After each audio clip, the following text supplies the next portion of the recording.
اعوذ باللہ من الشیطان الرجیم بسم اللہ الرحمن الرحیم شہر رمضان الذی انزل فیہ القرآن۔ ماہ رمضان کا وہ مہینہ ہے جس میں قرآن کا نزول ہوا۔ پیارے آقا صلی اللہ تعالیٰ علیہ وآلہ وسلم ارشاد فرماتے ہیں، جب یہ رمضان کا مہینہ آتا ہے آسمان کے دروازے کھول دیے جاتے ہیں، جہنم کے دروازے بند کر دیے جاتے ہیں، جنت کے دروازے کھول دیے جاتے ہیں اور رحمت کے دروازے کھول دیے جاتے ہیں۔ اس رمضان کی برکت یہ حاصل ہوتی ہے مسلمانوں کو۔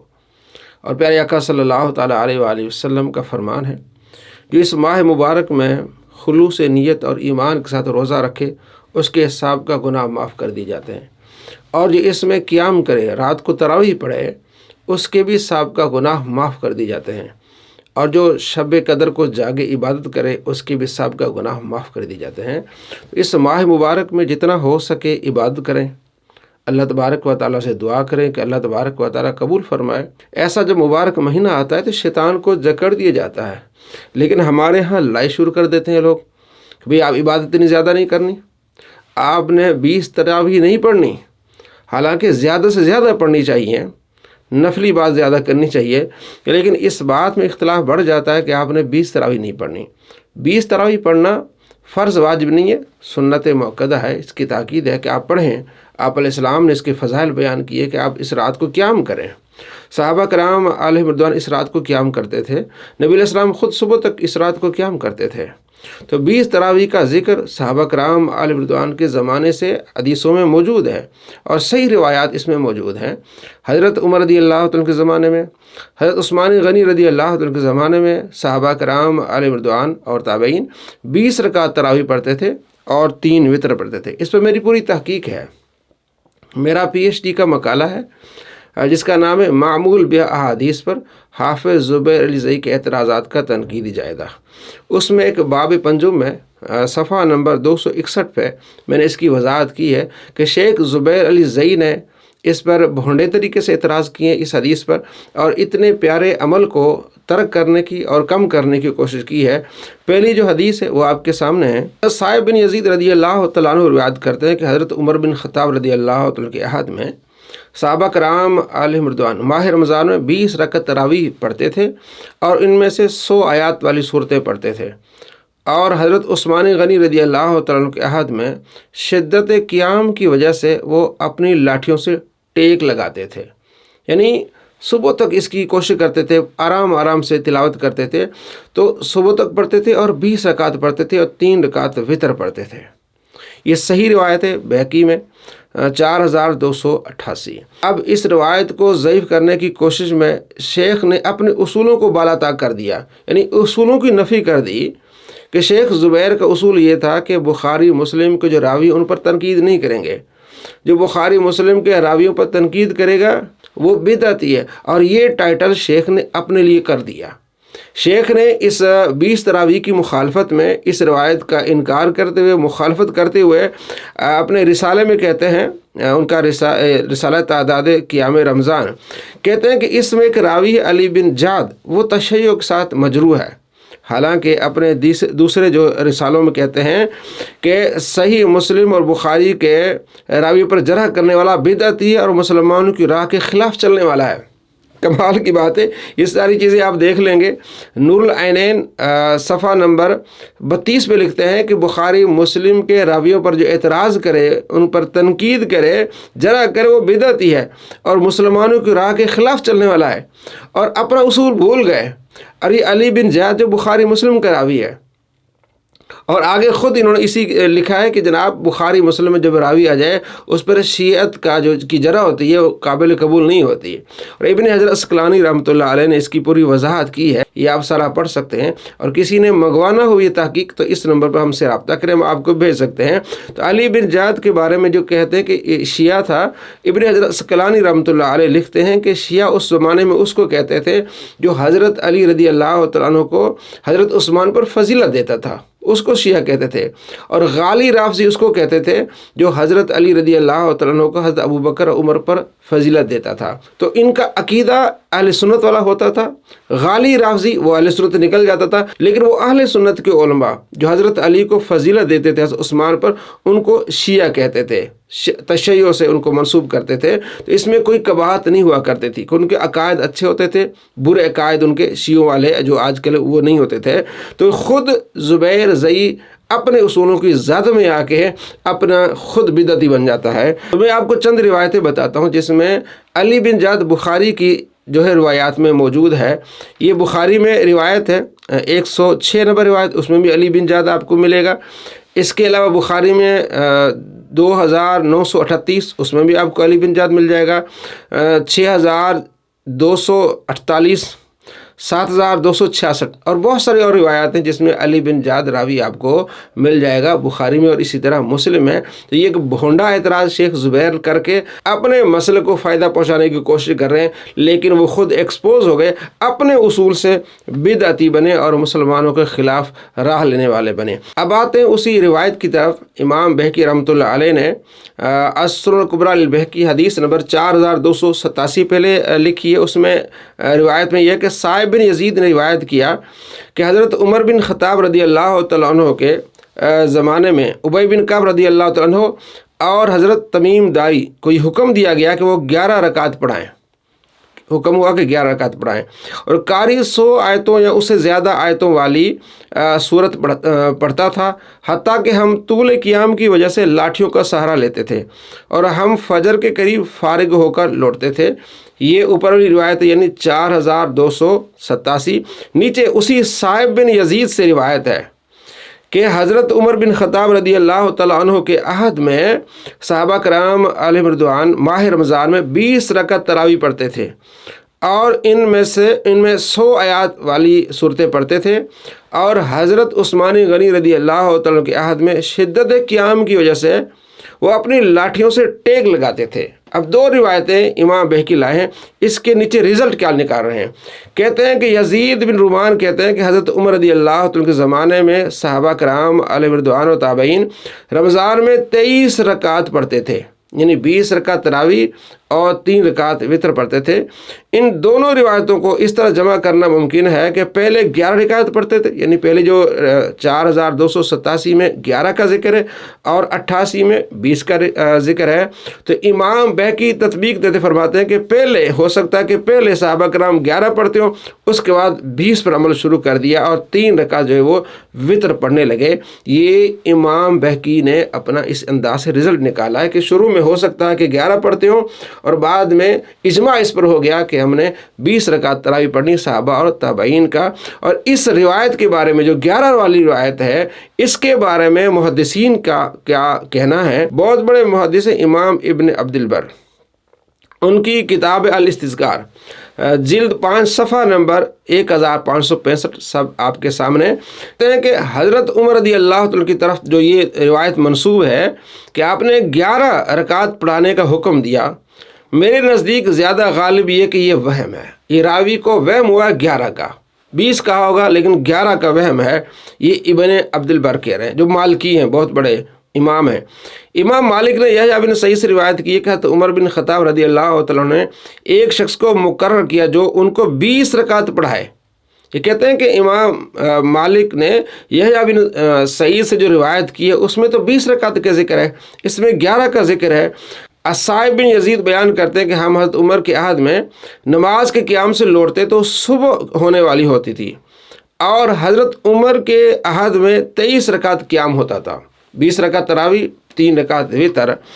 یہ اس صورت پر معمول ہے کہ 3 رکعت وتر ہوتے تھے اور 20 رکعت تراویح ہوتی تھی۔ یہ کون کہہ رہا ہے؟ امام ابن عبد البر کہہ رہے ہیں۔ امام مالک کے نزدیک یزید بن رومان سے روایت ہے کہ حضرت عمر بن خطاب کے زمانے میں رمضان میں 23 رکعت ہوتی تھی۔ یہ تمام احادیث اس بات کی شہادت دیتی ہیں کہ 11 رکعت کی روایت وہم اور غلط ہے، یعنی 11 رکعت والی جو روایت ہے وہ کہتے ہیں راوی کو وہم ہوا ہے اور غلط روایت ہے۔ اور صحیح کیا ہے؟ کہتے ہیں صحیح ہے 23 رکعت پڑھی جائے، صحیح یہ ہے کہ 23 رکعت پڑھی جائیں۔ یہ کون کہہ رہا ہے؟ امام ابن عبد البر کہہ رہے ہیں۔ اور شیخ زبیر کے جو ممدوح ہیں علامہ ابن تیمیہ وہ اپنے فتویٰ مجموع الفتاویٰ میں کیا لکھتے ہیں، جلد 1 صفحہ نمبر 191 میں لکھتے ہیں، ثابت ہوا کہ حضرت ابی بن کعب رضی اللہ تعالیٰ عنہ رمضان المبارک میں لوگوں کو 20 رکعت تراویح اور 3 وتر پڑھاتے تھے۔ تو اکثر اہل علم نے اسے سنت مانا ہے، اکثر اہل علم نے اسے سنت مانا، یعنی 20 رکعت تراویح اور 3 رکعت وتر، اس کو اکثر اہل علم نے سنت مانا ہے، اس لیے کہ وہ مہاجرین و انصار تمام صحابہ کرام کی موجودگی میں قیام کرتے، 20 رکعت پڑھتے، ان صحابہ میں سے کسی نے بھی انہیں نہیں روکا، یعنی امام بھی پڑھ رہا ہے اور مقتدی بھی پڑھ رہے ہیں، 20 رکعت تراویح پڑھ رہے ہیں اور 3 رکعت جو ہے وتر پڑھے، کسی نے بھی نہیں روکا۔ ان کے جو پیشوا ہیں اہل حدیث کے، محمد بن عبد الوہاب، انہوں نے بھی کہا ہے کہ 20 رکعت تراویح ہے اور 3 رکعت وتر ہے۔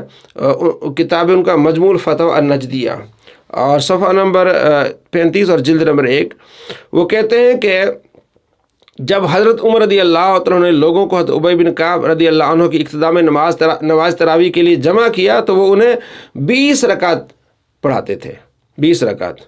تو یہ احادیث ہیں جو محدثین جس پر عمل کرتے ہیں کہ 20 رکعت، جو 11 رکعت والی کہتے ہیں کہ امام بہقی کہتے ہیں کہ پہلے ہو سکتا تھا 11، بعد میں جو ہے وہ 20 ہوگی، لیکن ابن عبد البر کہہ رہے ہیں کہ نہیں، راوی کو وہم ہے، اور ابن تیمیہ بھی کہہ رہے ہیں کہ 20 ہے، اور اس کے علاوہ شیخ محمد بن عبد الوہاب نجدی وہ بھی کہہ رہے ہیں 20 ہے۔ اب حدیث رومان، ایک حدیث ہے جو ہے وہ بہقی میں آئی، وہ صحیح حدیث تھی، اور ایک حدیث ہے جو موطا امام مالک میں آئی اور بہقی میں بھی ہے، اس میں کہ راوی یزید بن رومان، اس میں بھی یہی مضمون ہے کہ آپ صلی اللہ تعالیٰ علیہ وآلہ وسلم کے صحابہ حضرت عمر کے زمانے میں 20 رکعت تراویح اور 3 رکعت وتر پڑھتے تھے۔ اس پر شیخ زبیر نے اعتراض کیا، حالانکہ اعتراض نہیں بنتا، اصول یہ ہوتا ہے کہ ایک حدیث ضعیف ہو اور سامنے ہمیں حدیث صحیح مل جائے تو وہ حدیث اس کا شاہد بن جاتی ہے ضعیف کا، تو یہ ضعیف بھی صحیح ہو جاتی ہے، یہ محدثین کا اصول ہے، اور شیخ نے اس پر کئی ایسی روایات ہیں جو ضعیف ہیں ان کو صحیح کہا ہے، لیکن اب یہاں وہ اصول بھول گئے، جیسے پہلے میں نے آپ کو بتایا کہ وہ اصول بھول گئے، بخاری مسلم کے راویوں کو پر جرح کرنے والا بدعتی ہوتا ہے، یہ ان کا اصول ہے، لیکن جب اپنی بات آئی تو جرح کرنے لگ گئے۔ اب یہ 20 رکعت والی ایک موطا میں بھی روایت ہے اور بہقی میں بھی روایت ہے، وہ کیا ہے؟ یزید بن رومان کہتے ہیں کہ حضرت عمر رضی اللہ تعالیٰ عنہ کے زمانے میں لوگ صحابہ کرام و تابعین، ظاہر تابعین و صحابہ، رمضان میں 23 رکعت پڑھتے تھے، 20 رکعت جو ہے تراویح اور 3 رکعت وتر۔ یہ تو صحیح روایت سے ہمیں معلوم ہو گیا نا، اوپر بھی 4288 جو ہے وہ بہقی کی روایت میں ہمیں معلوم ہو گیا، اصل الکبریٰ للبہقی میں۔ اب کہتے ہیں کون؟ زبیر زئی کہتے ہیں، شیخ زبیر اس پر تنقید کرتے ہیں کہ یہ روایت منقطع ہے، اس لیے کہ اس میں راوی یزید بن رومان نے حضرت عمر کا زمانہ نہیں پایا، اور یہی مرزا جہلمی بھی انہی کے روش پر چلتے ہوئے کہتا جناب یہ جو سامنے کتابیں ہیں، بخاری مسلم ہے، جو مین کتابیں ہیں، مسند احمد ہو گئی اور موطا ہو گیا، ابن ماجہ، ان میں تو جناب 20 رکعت کا ذکر ہی نہیں ہے، حالانکہ یہ روایت اس میں موجود ہے، کہ ہاں ایک روایت ہے وہ اس میں وہ منقطع روایت ہے، حالانکہ کوئی بھی روایت ضعیف ہو اور اس کا شاہد موجود ہو تو وہ روایت صحیح ہو جاتی ہے، جس طرح کے شاہد اس کا موجود ہے السنن الکبریٰ للبہقی میں 4288۔ تو شیخ اپنی عادت سے مجبور ہیں علماء اہل سنت پر کیچڑ اٹھانے کے لیے، اور پیچھے اس کا جو چیلا مرزا وہ بھی مجبور ہے۔ اب انہوں نے اس کو کہا کہ یہ حدیث کیا ہے؟ ضعیف ہے۔ میں آپ کو بتاتا ہوں شیخ کا اصول، کس طرح شیخ اپنے اصول سے بدلتا ہے۔ ابو داؤد شریف میں حدیث ہے 759، جس میں طاؤس تابعی کہتے ہیں کہ رسول اللہ صلی اللہ تعالیٰ علیہ وآلہ وسلم نے اپنا دایاں ہاتھ بائیں ہاتھ پر رکھتے، پھر ان کو اپنے سینے پر باندھ لیتے، اور آپ صلی اللہ تعالیٰ علیہ وآلہ وسلم نماز میں ہوتے۔ یہ ابو داؤد کی روایت جو ہے 759، اس کو شیخ کہتے ہیں کہ یہ روایت صحیح ہے، حالانکہ طاؤس کون ہے؟ تابعی ہیں، مرسل روایت ہے۔ تابعی کہہ رہا ہے کہ حضور سینے پر ہاتھ رکھتے ہیں، حضور سینے، تابعی تو ہوتا ہی وہ جس نے صحابہ کو دیکھا ہو، حضور کو نہ دیکھا، اگر حضور کو دیکھا ہوتا تو وہ صحابی ہوتا۔ تو یہ لکھا کیا ہے؟ یعنی طاؤس تابعی رحمہ اللہ کہتے ہیں کہ رسول اللہ اپنا دایاں ہاتھ بائیں ہاتھ پر سینے پر رکھا، یعنی آپ علیہ السلام نے سینے پر ہاتھ باندھا۔ اب یہ تو مرسل روایت ہے۔ مرزا کہتا ہے مرسل تو چھوٹا ہوا واسطہ ہوتا ہے، وہ تو ضعیف ہوتی ہے۔ اب دیکھیں زبیر زئی کا دجل اور فریب، ٹھیک ہے۔ اب کیا لکھا ہے؟ یہ صحیح یہ حدیث کیا ہے؟ صحیح ہے۔ حالانکہ آپ نے ابن ماجہ اٹھا کے دیکھنی ہے، ابو داؤد اٹھا کے دیکھیں، جہاں زبیر زئی نے تحکیم کا عمل کیا ہے، یعنی حدیث کو صحیح کہا ہے، ضعیف کہا ہے، تو اس کا اصول یہ ہے، سند صحیح کہتے ہیں اور سند ضعیف کہتے ہیں، کہ اس کی سند ضعیف ہے یا اس کی سند صحیح ہے، لیکن حدیث کو صحیح نہیں کہتے۔ جب اپنی بات آتی ہے تو پھر حدیث کو صحیح کہہ دیتے ہیں، حالانکہ اس کی سند ضعیف تھی، اس نے کیا کر دیا؟ صحیح تخریج صحیح، حدیث کیا ہے؟ صحیح ہے، اور نیچے لکھتے ہیں یہ روایت مرسل ہونے کی وجہ سے ضعیف ہے، جو کہ مراسل ابی داؤد موجود، لیکن اس کا شاہد مسند احمد میں ہے، اس کی سند حسن ہے، اسی وجہ سے یہ حدیث صحیح ہے۔ کمال ہو گیا، یعنی یہ روایت ضعیف ہے، اس کا شاہد مسند احمد میں جو حسن ہے، اب یہ حدیث کیا ہوگی؟ صحیح ہوگی، یعنی ضعیف پلس حسن صحیح۔ یہ کیسا قانون ہے کہ ایک ضعیف روایت ہے، اس کا شاہد بن گیا حسن، تو اب یہ ضعیف روایت صحیح کیسے ہو گئی؟ چلے حسن ہو سکتی تھی نا، اس نے صحیح کر دیا، حالانکہ اس کا شاہد ہے ہی نہیں، یہ بھی جھوٹ ہے۔ جب میرا وائوا ہوا تھا تو جو زبانی اینڈ پہ ہوتا ہے نا جب یونیورسٹی میں، تو وہ وائوا لینے والا حدیث تھا، تو اس پر میری کافی بحث ہوئی تھی اس بات پر۔ میں نے کہا یہ جعلی کیسا ان کا شاہد ہے؟ تو یہ جعلی شاہد کیا ہے یہ بھی آپ کے سامنے ہے۔ یہ مسند احمد میں روایت، یہ سامنے دیکھیں، حلبتائی رضی اللہ عنہ سے روایت ہے کہ میں نے نبی صلی اللہ تعالیٰ علیہ وآلہ وسلم کو دائیں اور بائیں طرف دائیں اور بائیں پھرتے ہوئے دیکھا، اور دیکھا کہ آپ یہ ہاتھ اپنے سینے پر رکھا، دائیں اور بائیں طرف پھرتے دیکھا۔ اس میں نماز کا آپ کو لفظ بھی نہیں ملے گا، تو اپنی طرف سے نماز بھی ڈال دی، اپنی طرف سے اس کو ثابت بھی کر دیا، حالانکہ اس میں دائیں طرف پھرے آپ علیہ السلام یا بائیں طرف، ہو سکتا ہے بیٹھے آپ علیہ السلام ایسے کیا ہو یا ایسے کیا، تو جناب علی یہ اس کا شاہد بن گیا، ہلکا شاہد ہی نہیں ہے۔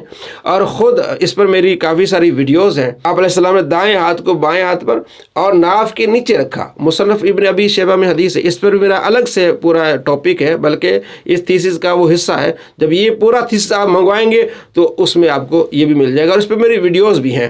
اور بلکہ ان کے جو شیخ ہیں وہ کہتے ہیں کہ سینے پر ہاتھ باندھنا یہ یہودیوں کا طریقہ ہے، یہ ان کے شیخ کی ویڈیو ہے، ذرا دیکھ لیں۔ ولذلك وردت عن السلف كراهية وضع اليدين على الصدر، قالوا لأن الذي يصلي وقد وضع يديه على صدره هي صلاة اليهود۔ یہ شیخ کہہ رہا ہے، نیچے آپ ترجمہ بھی دیکھ رہے ہیں، کہ یہ سینے پر ہاتھ باندھنا یہ یہودیوں کا طریقہ ہے، یہ مسلمانوں کا طریقہ نہیں، یہ لفظ ہم نہیں کہہ رہے، ان کا شیخ کہہ رہا ہے، جو عربی شیخ ہے۔ تو اب آپ کو معلوم ہوا کہ شیخ زبیر نے یہ اصول باندھا کہ ضعیف روایت کا اگر کوئی شاہد ہو تو وہ بھی صحیح ہو جاتی ہے۔ تو یزید بن رومان کی جو ضعیف روایتیں موطا میں کہ حضرت عمر کے زمانے میں 23 رکعتیں مسلمان پڑھتے تھے، صحابہ کرام علیہ رضوان و تابعین 20 تراویح ہوتے تھے اور 3 وتر ہوتے تھے، تو اس کا شاہد ہو گیا ہے السنن الکبری البیہقی میں 4288 میں، کہ صاحب بن یزید کہتے ہیں کہ حضرت عمر کے زمانے میں اس طرح 20 رکعت پڑھتے تھے، اور حضرت عثمان غنی کے زمانے میں بھی۔ تو یہ روایت جو موطا میں تھی، جس کو یہ منقطع کہتے تھے، ضعیف کہتے تھے، شاہد ملنے کی وجہ سے وہ صحیح ہو گئی ہے۔ تو صحیح شاہد صحیح ہوگا، تو انہوں نے جعلی شاہد لے کے پھر بھی صحیح کہا ہوا ہے، اور ہم صحیح شاہد ڈھونڈ کے ان کو دکھاتے ہیں، پھر بھی یہ لوگ نہیں مانتے۔ اللہ ان کو ہدایت دے۔ تو صاحب بن یزید کی روایت ہے السنن الکبری البیہقی میں، صحیح روایت ہے کہ حضرت عمر رضی اللہ تعالیٰ کے زمانے میں 20 رکعت تراویح پڑھتے تھے، 4288۔ اس کو زبیر ضعیف نہیں کر سکا، صرف اس نے جرح کی اور اعتراض کیا کہ علی بن جعد جو ہے شیعی راوی ہے، حالانکہ خود اپنے نور العینین میں لکھا 32 نمبر صفحے میں کہ بخاری مسلم کے راویوں پر جرح نہیں کرنی چاہیے، جو جرح کرے گا وہ بدعتی ہوگا اور مسلمانوں کے راستے سے الگ چلنے والا ہوگا۔ تو اپنے فتوے سے بدعتی بھی ہوئے اور مسلمانوں کے راستے سے الگ چلنے والے بھی ہو گئے، اور صحیح روایت کو نہ مان کے اپنے اصولوں کی زد میں آ کے بہت زیادہ اپنا نقصان کر دیا۔ تو مسلمانوں کو عبادت سے روکنا یہ شیطان کا کام ہے۔ مسلمانوں کو چاہیے کہ دوسرے مسلمانوں کو ابھاریں، ترغیب دیں، بھئی آپ زیادہ سے زیادہ جو اللہ کی ذکر کریں اور نماز پڑھیں۔ آپ کیا دیکھ رہے ہیں؟ دیکھ یہ رہے ہیں کہ صحابہ کرام علیہ رضوان پوری رات عبادت کر رہے ہیں، اور سہارا لے کے لاٹھیوں کا، اور فجر تک سحری تک وہ جو عبادت کر رہے ہیں۔ تو ہمارے اس پر لڑائی ہوتی نہیں، بس 11 پڑھیں اور نکل جائیں۔ مجھے آپ یہ بتائیں 20 کا ثواب زیادہ ہے یا 11 کا ثواب زیادہ ہے؟ جو مسلمان 20 پڑھتے تھے، یہ لوگ ان کو 11 پہ لے آئے ہیں، تو 9 کا انہوں نے کیا کر دیا؟ نقصان کر دیا۔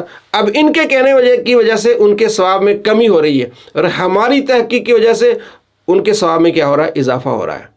تو ہماری تحقیق پر چلیں گے تو ہمیں بھی ثواب ہوگا، جو عمل کریں گے انہیں بھی ثواب ہوگا، جو ان کی تحقیق پر چلیں گے ان کے ثواب میں کمی ہوگی اور گناہ ہوگا، اور ان کو بھی گناہ ہوگا جو ان کے طریقے پر چلتے ہیں۔ تو آخرت کی فکر کرنی چاہیے، مسلمانوں کی عبادت پہ ابھارنا چاہیے۔